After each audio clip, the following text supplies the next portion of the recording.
Transformers, por mais surpreendente que seja, não nasceu no cinema, muito menos já sendo uma franquia bilionária. Ela nasceu, na verdade, lá nos anos 80, como uma linha japonesa de bonecos que se transformavam em diversos veículos, e que a princípio não deu tão certo assim. Isso porque os personagens, se é que eu posso falar que são personagens, não possuíam personalidade nenhuma. Até o nome deles exalava falta de personalidade, como DK1, DK2 e DK3. Foi só depois que a grandiosa Marvel Comics entrou nessa história que tudo mudou. Agora cada personagem tinha um nome, tinha uma história que vinha com eles. E aí surgiu Optimus Prime, Megatron, Bumblebee, Soundwave. Porém o que impulsionou de fato essa franquia foi quando a sua série animada chegou às TVs, explorando bem mais a história desses personagens que antes se resumiam a apenas brinquedos, e cativando diversas pessoas ao redor do mundo, além de obviamente impulsionar mais as vendas. Mas o que aconteceu que a gente saiu disso pra isso? E isso não vai ser uma review de um cinéfilo, não, muito longe disso, mas sim basicamente um fã da franquia passando por cada um dos filmes e tentando entender em que momento tudo deu errado. Então chegou 2007, ano em que eu tinha os meus singelos 5 anos, e esse filme já era uma febre. Todo mundo queria ver o primeiro filme live action dos Transformers, que iria ser dirigido pelo Michael Bay. E por mais que eu sinta muita nostalgia revendo esse filme, já que ele foi o meu primeiro contato com Transformers, eu genuinamente acho que ele é um filme bom até pra quem nunca viu Transformers antes, já que ele apresenta até que de forma interessante os personagens desse universo. Lugarzinho legal pra gente curtir, hein? E se me perguntar, com certeza eu vou dizer que o meu favorito do primeiro filme é o Ironhide, porque ele quase mata um cachorro por ter mijado nele. Ele deixou vazar lubrificante no meu pé. Ele fez xixi em você? Onde apesar de ser sobre robôs gigantes que viram carros, aqui até os personagens humanos são bons. Cala a boca, vovó! Eu gosto bastante do arco da Mikaela, que mostra que ela também já tinha ali uma ligação com carros. No caso, ela roubava carros junto com o pai dela. Até os Decepticons principais têm uma personalidade legal. Eu amo como Starscream, apesar de ainda ser o lacaio do Megatron, consegue colocar medo em geral. Starscream! Porra, ele sozinho derrota o Ironhide e o Ratchet e ainda arranca as pernas do Bumblebee. Inclusive, tem um Decepticon nesse filme, que é o Bone Crusher. E em uma cena, ele simplesmente parte um ônibus ao meio por zero motivos e parte pra cima do Optimus Prime sozinho. E essa decisão dele só vai parecer mais insana a cada filme que passa. Ah, e é óbvio que ele morre. E eu não vou nem citar o Megatron, só a presença dele nesse filme já é o suficiente pra te dar arrepios. É engraçado de pensar que o contato que a galera tinha com o Megatron antes desse filme era um robô quadradinho que era uma caricatura de vilão em um desenho animado no qual ele ficava bêbado. Megatron, um dos humanos escapou. É um aleijado! E aí nesse filme ele é essa aberração que parte um dos mocinhos no meio. E em contrapartida você tem o Optimus, que é essa carreta azul com essas chamas vermelhas que grita a MV de Linkin Park. E apesar dele ser esse ser super avançado tecnologicamente, ele ainda é meio ingênuo e coloca a segurança dos humanos acima de tudo, até mesmo dele e de seus Autobots. Mas e o Bumblebee? Não podemos deixá-lo morrer. Se tornar uma experiência dos humanos. Ele terá morrido em vão se não cumprirmos nossa missão. Bumblebee é um bravo soldado. Ele ia desejar isso também. Esse cara é um verdadeiro líder. Esse aqui não. O que eu quero dizer é que cada um dos robôs desse filme possui uma personalidade única, e fazendo gostar mais ou menos de alguns deles. O nível de feromônio do garoto indica que ele quer acasalar com a fêmea. Sem contar os designs desses robôs, que pra mim são muito bons. Com destaque pro Bee, que nos desenhos era um Fusca e agora é um Camaro 77, e que inclusive criou aquela tendência do Bee falando usando o rádio. Então você fala através do rádio? Obrigado, vocês são maravilhosos! E que toda a mídia de Transformers após esse filme começou a copiar. Até os Decepticons, que aqui são basicamente polígonos mecânicos cinzas, são marcantes. Só de bater o olho nesse Doritos aqui eu já sei que é o Starscream. Isso tudo ainda é complementado com as transformações que são simplesmente...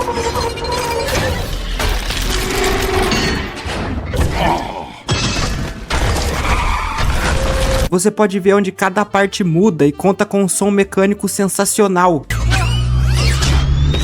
O que me deixa triste em lembrar no que essas transformações viraram. Porém, para o além disso tudo, Transformers tinha uma história. Não era lá a coisa mais absurda do cinema, mas tinha uma história. Basicamente, existe um cubo gigante que a gente não sabe de onde vem, mas ele dá vida aos Transformers. Então teve uma puta guerra no mundo deles, e esse cubo se perdeu no espaço, vindo parar na Terra. Daí, tanto os Autobots quanto os Decepticons vieram pra Terra atrás dele. E no meio disso tudo tem o Sam, que só queria um carro. E de tabela ainda arranjou uma namorada. Eu gosto do personagem do Sam. Não do ator, mas do personagem. Ele não é o mais forte, nem o mais inteligente, inclusive sofre bullying. E ele é jogado no meio disso tudo porque o tataravô dele teve contato com o Megatron. Ele acabou encontrando o robozão durante uma expedição no Ártico. Daí ele mexeu com o sistema de navegação do Megatron, que soltou um laser e acabou marcando a localização do cubo nos óculos do velho. Então tanto os Autobots quanto os Decepticons querem esse óculos para chegar no Allspark. E além disso tudo, tem uma organização secreta do governo que sabe da existência dos Transformers. E eles têm o agente Simon. Ficou corajoso de repente só porque tá com a sua turminha. E acontece que os Transformers chegaram até o Sam porque eles pesquisaram na internet, já que o moleque tava tentando vender os óculos no eBay. Ah, e tem um plot envolvendo os militares também, mas eu nunca liguei muito pra eles. Em cima disso, o filme se desenrola, algumas coisas acontecem, rola uma batalha final épica, o cubo é destruído e o Megatron é morto. O Bi decide que vai ficar com o Sam fica com a Mikaela e o filme termina com o Optimus Prime mandando uma mensagem para os outros Autobots refugiados nas estrelas. Então 2009 chegou e foi lançado Transformers: A Vingança dos Derrotados. Na minha opinião é o piorzinho da trilogia principal. Não é que ele é ruim, ele só não é bom. E o meu primeiro contato com ele foi lá pra 2010, quando eu vi ele passando na Globo. E eu claramente não era a audiência desse filme porque por algum motivo ele era muito sexual. Moça, para de carcar o Frank! É sério, por algum motivo de cada 3 piadas, 2 tinham um cunho sexual por trás. Chegando no ponto deles colocarem bolas em um Decepticon. Eu estou logo abaixo do escroto do inimigo. Mas tirando esse tesão todo, Transformers 2 tinha umas putas cenas de ação foda. Sério, eu acho que desse universo, Transformers 2 é o que tem as melhores cenas de ação. Se você não se arrepiou com o Optimus Prime fazendo um 1v3 na floresta, você assistiu esse filme errado. E é na cena da floresta que a gente vê que o segundo filme intensificou ainda mais a morte dos Transformers. No primeiro filme a gente tinha, sei lá, o Bone Crusher tendo o braço e a cabeça arrancada e o Jazz sendo partido ao meio. Já aqui você tem o Prime desfigurando um Decepticon 2 vezes. Tem uma cena onde o Bumblebee arranca a coluna vertebral de um gato e bate com ela em outro Transformers. E daí ele arranca os braços desse Transformers. Esse filme é puro gore robótico.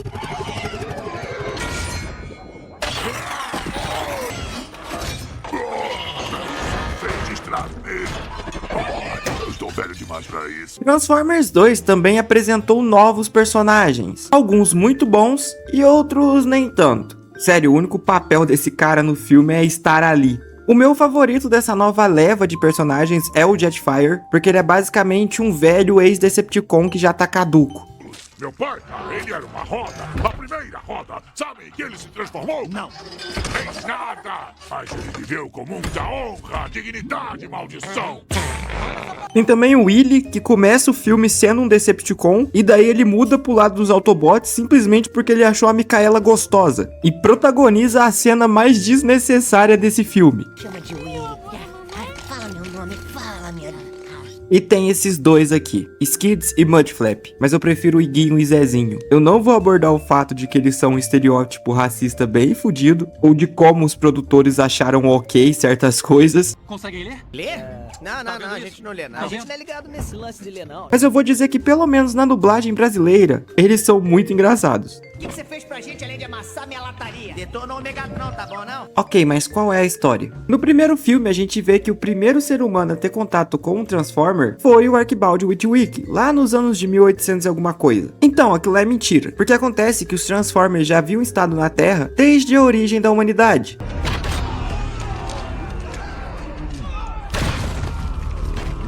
Os Autobots agora se aliaram aos humanos e estão ativamente caçando os Decepticons restantes. Enquanto isso, o Sam está indo para a faculdade e tá tendo problemas amorosos com a Mikaela. No meio disso, ele acaba descobrindo que um fragmento do cubo ficou com ele, e quando ele pega para analisar, o que aconteceu com os óculos do avô dele acontece com ele. Ele virou um mapa. O fragmento que ele tinha acaba dando vida aos eletrodomésticos dele, esse Decepticon por algum motivo tem um pinto, o Bumblebee salva o dia, e o Sam tem uma mini DR com a Mikaela porque ele não sabe se declarar para ela. Daí a gente passa pro QG dos mocinhos, onde estão os Autobots e a galera do governo, e por algum motivo esse cara começa a recapitular tudo o que aconteceu envolvendo o último filme e repassar as informações para o Optimus, inclusive a localização do corpo do Megatron e de um fragmento do cubo guardado pelo governo. E em um plot nada surpreendente, eles estavam sendo espionados por um Decepticon usando um satélite. Então os Decepticons roubam esse fragmento do cubo e usam ele para ressuscitar o Megatron. O Mega então vai embora do planeta e a gente descobre que ele estava trabalhando para um outro Decepticon chamado Fallen. E ele de alguma maneira sabe que o Sam se tornou um mapa para aquilo que eles querem. Eles então vão atrás do Sam na faculdade usando uma robô gostosa e capturam ele. Mas antes que eles consigam fazer qualquer coisa, Optimus Prime, Bumblebee e os outros Autobots aparecem. Rola uma puta batalha foda.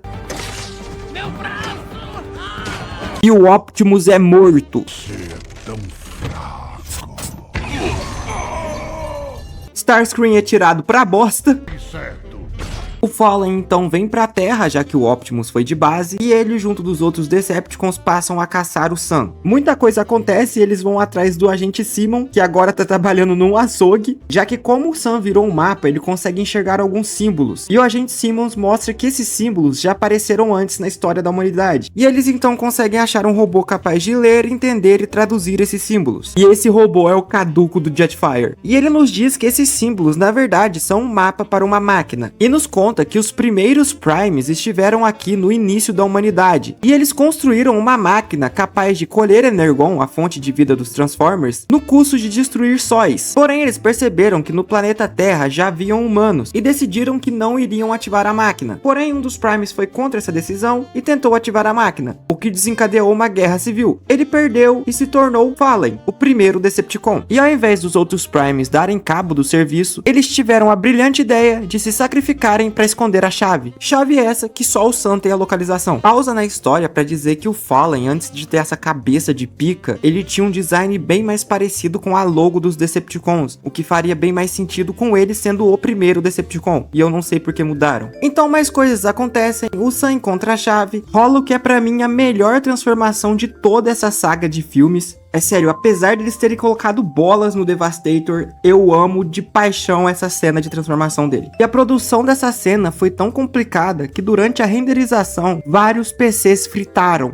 O Sam quase morre e vai parar no céu dos Transformers, finalmente declara tudo o que sente pra Mikaela e consegue reviver o Optimus, que passou cerca de 90% do filme morto. O robozão então acorda do seu soninho de beleza, ganha o power-up do Jetfire, arregaça com o Megatron e mata o Fallen. E eu tenho que adicionar aqui que o Optimus simplesmente arranca a cara do Fallen. Eu tenho certeza que aquela bicuda que ele tomou do Megatron mudou alguma coisa dentro da cachola desse maluco que transformou ele num psicopata.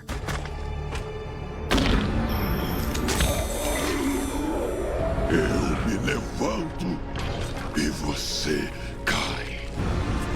Não estou chamando o senhor de covarde, mestre, mas às vezes os covardes são os que sobrevivem. Ainda não acabou. 2 anos então se passam e em 2011 é lançado o que é pra mim o melhor filme dessa franquia nos cinemas, Transformers: O Lado Oculto da Lua, e que tirando por 2 fatores, eu acho perfeito. Isso pode ser porque eu tenho o senso crítico de uma ameba, mas a gente releva. Transformers 3 não teve tantas piadas sexuais e não trouxe tantos personagens novos, inclusive sumindo com alguns deles, e eu me pergunto por quê. Lê? Não, a gente não lê, não. A gente não é ligado nesse lance de ler, não. Porém, ele é o filme que mais se leva a sério, pelo menos na maior parte do tempo. Além desse filme estar brutalmente mais violento do que o último. É sério, os robôs de Transformers 3 poderiam facilmente entrar no cast de personagens convidados do Mortal Kombat. Você gostava do Ironhide? Foda-se, ele vai ser desintegrado nesse filme. Tu curtiu Starscream? Que pena. Shockwave passa esse filme inteiro só farmando aura pra terminar sendo desfigurado pelo Optimus. Mas o que me faz gostar verdadeiramente desse filme é a história, já que ela é bem mais semelhante à história do desenho original de Transformers. Lá, depois da guerra que devastou Cybertron, os Decepticons vêm pra Terra com o intuito de roubar a energia do planeta e usá-la para restaurar Cybertron. E esse filme segue mais ou menos essa premissa, só que com racismo. Está na hora dos escravos da Terra reconhecerem seus mestres. Sabe o pouso na Lua? Pois é, também teve a ver com os Transformers. Então até o momento os Transformers construíram as pirâmides e foram o motivo do homem pisar na Lua. Agora os Autobots não apenas trabalham com os humanos contra os Decepticons, eles estão se metendo em assuntos dos humanos e levando a velha democracia estadunidense pro Irã. E em contrapartida disso, os Decepticons estão escondidos na África. E enquanto isso, o Sam está se ferrando para conseguir um emprego e sendo sustentado pela sua namorada, que não é mais a Mikaela. Acontece que durante as filmagens do segundo filme, a atriz que fazia a Mikaela, a Megan Fox, teve diversos problemas com o Michael Bay. Inclusive ela chegou a comparar ele com o Bigodinho. Então ela foi demitida e substituída. E não teve mudança nenhuma no roteiro sobre isso. A Carly, que é a namorada nova do Sam, ela é basicamente só a Mikaela com uma outra skin. E isso fica ainda mais explícito no final do filme. Continuando, o Optimus e sua gangue de mocinhos acabam descobrindo uma tecnologia cybertroniana que estava na mão dos russos. E essa tecnologia estava dentro de uma nave que fugiu de Cybertron e que carregava algo capaz de mudar totalmente o rumo da batalha. E acabou caindo na Lua. E a gente aqui também é apresentado a um novo Decepticon, o Shockwave. Quando eu era criança, eu achava ele muito foda nesse filme. Mas agora que eu conheço mais o universo de Transformers, eu detesto o Shockwave do Bay. Em quesito de design, eu ainda acho ele da hora. Mas o Shockwave é o gênio dos Decepticons. Ele inclusive chega a remover todas as suas emoções para agir somente com lógica. E em certas continuações, ele é pior do que o Megatron. Ele consegue ser pior do que o diabo. Mas aqui no universo do Bay, ele controla uma minhoca, faz cara de mal, rosna e morre. Então Optimus, junto de alguns Autobots, embarcam em um foguete e partem para a Lua. E dentro dessa nave, eles resgatam Sentinel Prime, que era o Prime antes do Optimus. E enquanto tudo isso que eu falei acontecia, rola um plot secundário do Sam com o agente Simmons, descobrindo que há humanos trabalhando com os Decepticons. Sentinel então trai os Autobots e revela que fez um acordo com o Megatron e caçapa o Ironhide. Existe uma série de HQs de Transformers 3 que explica e contextualiza algumas coisas sobre esse filme. E nela, após o Sentinel matar o Ironhide, ele diz que nunca gostou da raça dele, já que o Ironhide fazia parte de uma tribo de Cybertronianos chamados de Tetacons, a qual o Sentinel Prime desprezava. E não só isso, nessa mesma cena de traição do Sentinel nas HQs, ele mata o Skids e o Mudflap. E a levar em conta algumas falas do filme, Deixe os humanos nos servirem ou perecerão. Está na hora dos escravos da Terra reconhecerem seus mestres. Eu me dignei a trabalhar com você para que o nosso planeta sobrevivesse. podemos chegar à conclusão de que o Sentinel é simplesmente racista. E a essa altura isso nem é uma descoberta sensacional, já que virou uma parte intrínseca desse personagem. Em Transformers One ele inventou o racismo. Voltando pro filme, a aliança entre o Sentinel e o Megatron consistia em os dois se encontrarem aqui na Terra e usarem a tecnologia de teletransporte do Sentinel para trazer Cybertron para a atmosfera da Terra e usar os humanos como mão de obra escrava, e assim reconstruir no Cybertron. E esse plano simplesmente não tem nada a ver com o Cubo. O Megatron e o Sentinel iriam se encontrar na Terra, aí acontece que o Sentinel sem querer acabou caindo na Lua, o Megatron sem querer acabou caindo na Terra, e o Cubo sem querer acabou caindo na Terra também. Os Autobots então são exilados da Terra e mortos. Brincadeira, eles aceitam ir embora da Terra só pra provar que os Decepticons eram do mal. Os seus líderes agora vão entender. Os Decepticons nunca deixarão o seu planeta. Foi necessário que acreditassem que tínhamos ido embora. E nessa brincadeira de provar um ponto, milhares de pessoas morreram. Então aí começa a parte boa do filme, que é só cena de ação foda atrás de cena de ação foda e você pode desligar o cérebro. E que termina com a luta entre o Sentinel e o Optimus. E enquanto isso, o Megatron tá largado às traças em um canto da cidade. A Carly então vai até ele e começa a encher a cabeça do cara de bosta, falando que ele era o líder dos Decepticons e vai terminar sendo o cachorrinho do Sentinel Prime. Sentinel Você vai ser só um empregadinho. E ela consegue entrar na mente do Megatron, que parte pra cima do Sentinel e impede que ele mate o Optimus.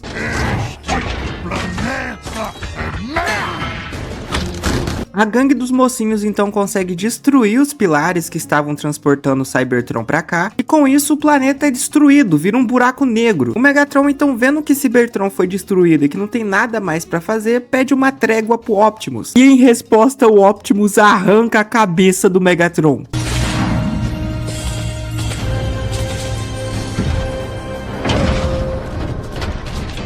E em seguida dá 2 pipocos no Sentinel, só pra confirmar que morreu. O que contrasta muito com o Optimus original, que tenta ao máximo ser o oposto dos Decepticons, e tendo a violência como último recurso. Ratchet, what are you doing? Autobots do not inflict harm unless all other options have been exhausted. Já o Optimus do Bay... Não, Optimus! Porém, esse não é o final original de Transformers 3. No final original, o Megatron e o Optimus iriam se unir para lutar contra o Sentinel Prime. E no final, depois de derrotarem o Sentinel, eles iriam ter um acordo de paz. O que deixaria o final de Transformers 3 bem mais semelhante às outras mídias de Transformers, já que o Megatron geralmente acaba só ficando de saco cheio dessas lutas. Mas Megatron e seus capangas estão mortos, Cybertron está destruída, os Autobots vão ficar pela Terra, e o Sam tem seu arco de personagem finalizado. Não foi com a Mikaela, mas ele terminou com um carrão e uma namorada. Tudo o que ele queria desde o primeiro filme. Então tivemos uma boa trilogia, com um primeiro filme muito bom, um segundo filme que se sustenta e um terceiro filme que fecha a trilogia de forma decente. Mas infelizmente esse não foi o final desse universo. Há 66 milhões de anos atrás, os chamados criadores dizimaram os dinossauros em busca de gerar matéria-prima para criarem os Transformers. Ou seja, os Transformers estão metidos com o pouso na Lua, a construção das pirâmides e a extinção dos dinossauros. Transformers: A Era da Extinção é um filme que eu veementemente acredito que não deveria existir. Não é nem porque o filme é ruim, na verdade ele definitivamente não é bom, mas é que ele consegue fazer dinossauros, robôs serem desinteressantes, é maçante pra caralho e tenta passar uma carga emocional que ele simplesmente não tem.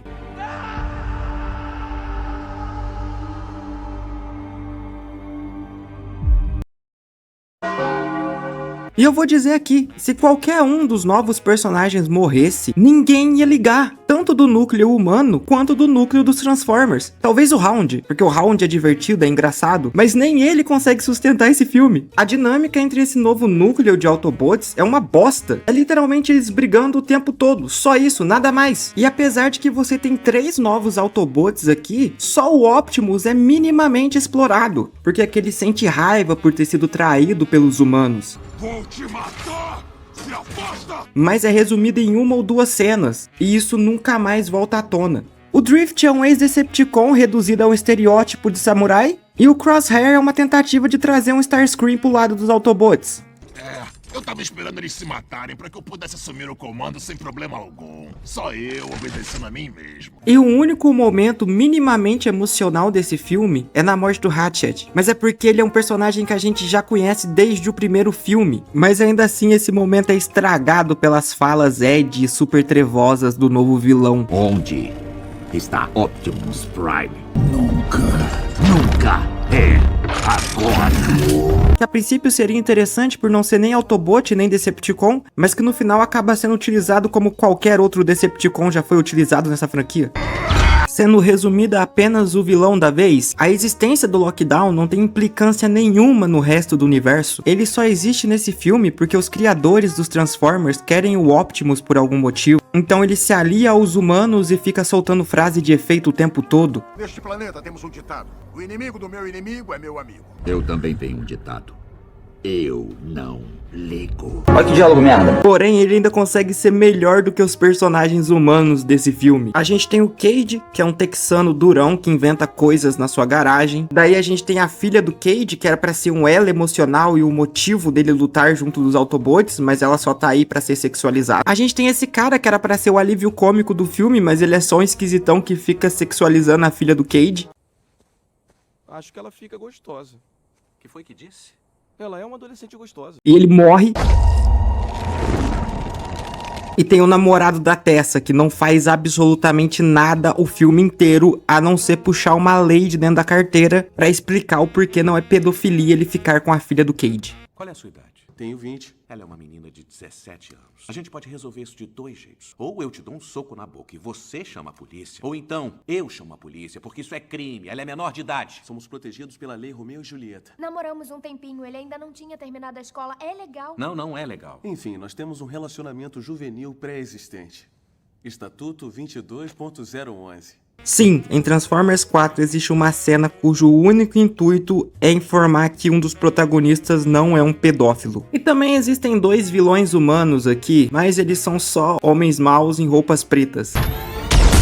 Mas o que mais me deixou puto vendo esse filme é o quanto eles desperdiçaram os Dinobots. Os Dinobots são esse grupo de guerreiros brutamontes que não aceitam ordem de ninguém. Nem o Prime consegue botar moral nesses caras. E eles estão sempre fazendo o que dá na telha deles, o que acaba gerando alguns momentos até engraçados. Já aqui eles têm 6 minutos de tela e parte desse tempo é o Grimlock apanhando pro Optimus.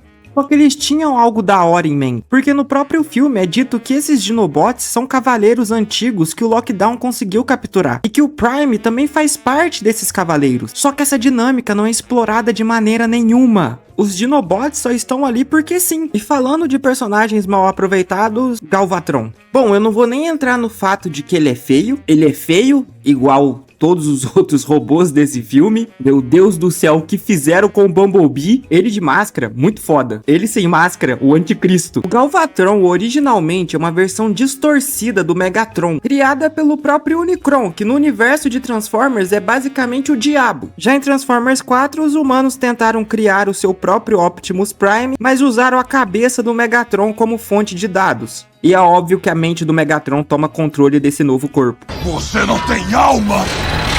É por isso que eu não tenho medo. Mas de todos os pecados cometidos por esse filme, o pior deles é o que fizeram com as transformações. Lembra quando Transformers era sobre carros que transformavam em robôs e você podia ver cada parte mudando? Pois é, agora eles viram esses polígonos 3D.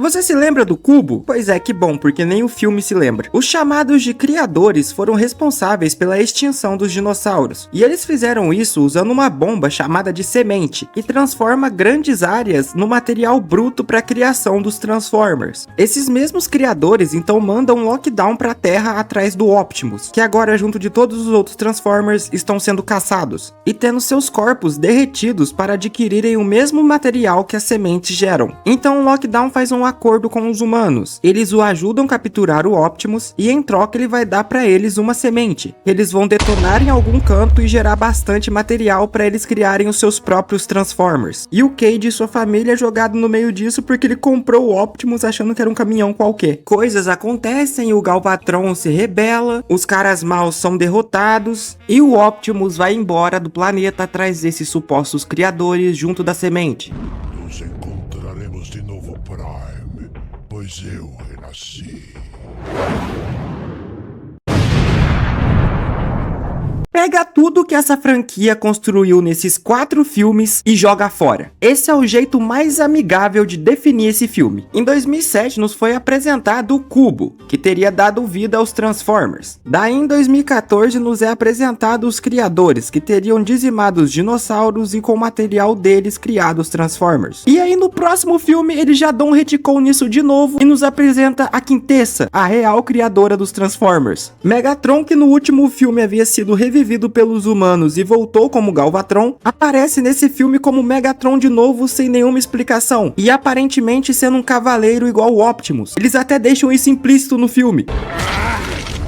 Nós já fomos irmãos um dia. Aqueles robôs que eram produzidos pelos humanos simplesmente sumiram, e o Cage com os Autobots que terminaram o último filme de maneira amistosa, simplesmente voltaram a ser fugitivos. E agora os Transformers são definitivamente ilegais na Terra, sendo mortos sem pensar 2 vezes. Porém, por algum motivo, os Decepticons Os caras maus não foram mortos, eles foram presos. Inclusive um Decepticon que a gente vê morrer em tela aparece vivo aqui, preso, depois de roubar um banco. Por que que um Decepticon iria roubar um banco? O Starscream teve sua cabeça explodida lá em Transformers 3. E a cabeça dele aparece nesse filme magicamente intacta. Starscream que... E se os Dinobots já tinham sido mal aproveitados no último filme, aqui eles têm tipo 2 cenas e o Grimlock, que é o líder deles, é resumido em um cachorrinho do Cage.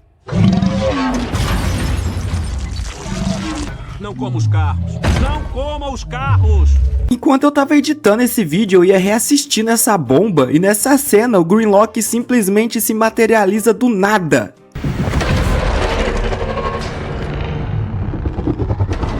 O que mais que eu posso falar desse filme? Alguns dos robôs estão mais bonitos, o Bee voltou a ter um design decente, e agora ele consegue se montar e se desmontar feito um Lego, e essa habilidade dele não é explicada. O Megatron também tá com um design muito foda, eu curti bastante esse design nessa pegada cavaleiro, apesar de não ter explicação nenhuma na lore sobre isso. Eles conseguiram resolver aquele problema da dinâmica dos Autobots e resumir apenas em eles lutando, e a resposta deles foi sumir com os Autobots em 90% do filme. A filha do Cage e o namorado dela não aparecem nesse filme, eu acho que isso é positivo. Tem o Cogman, que é esse robô mordomo cracudo, e que além de não saber se ele é um Transformer cybertroniano, eu não consigo decidir se eu acho ele muito engraçado ou muito insuportável. Aí, Cage, qual é desse C3 piolhento aí? Não mate o mensageiro matará você. Ah, o Sam tá morto. Eles simplesmente jogam essa informação no filme e esperam que você lide com ela. Inclusive nem o Bee reage a essa informação. E ele parece bem feliz nesse filme. Mas eu acho que o Sam morto é melhor do que aparecendo nessa bomba de filme. Com o meu cajado, nós drenaremos toda a vida de Unicron.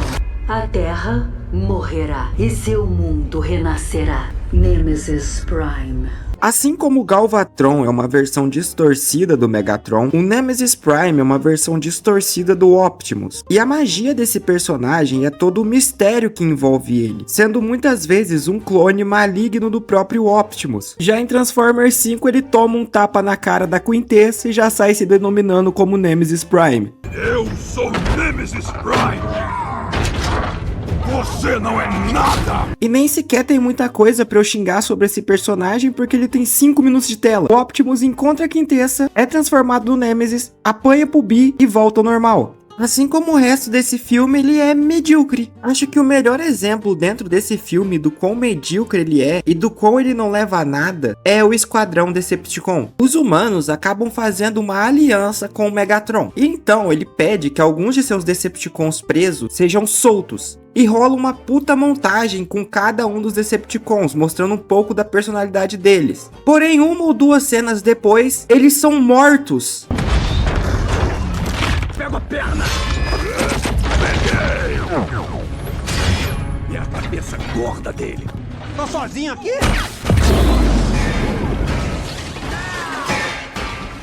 Isso não tá certo! Outro exemplo também que mostra que nesse filme nada acontece de fato é o Hound, que durante um ataque dos Decepticons é morto.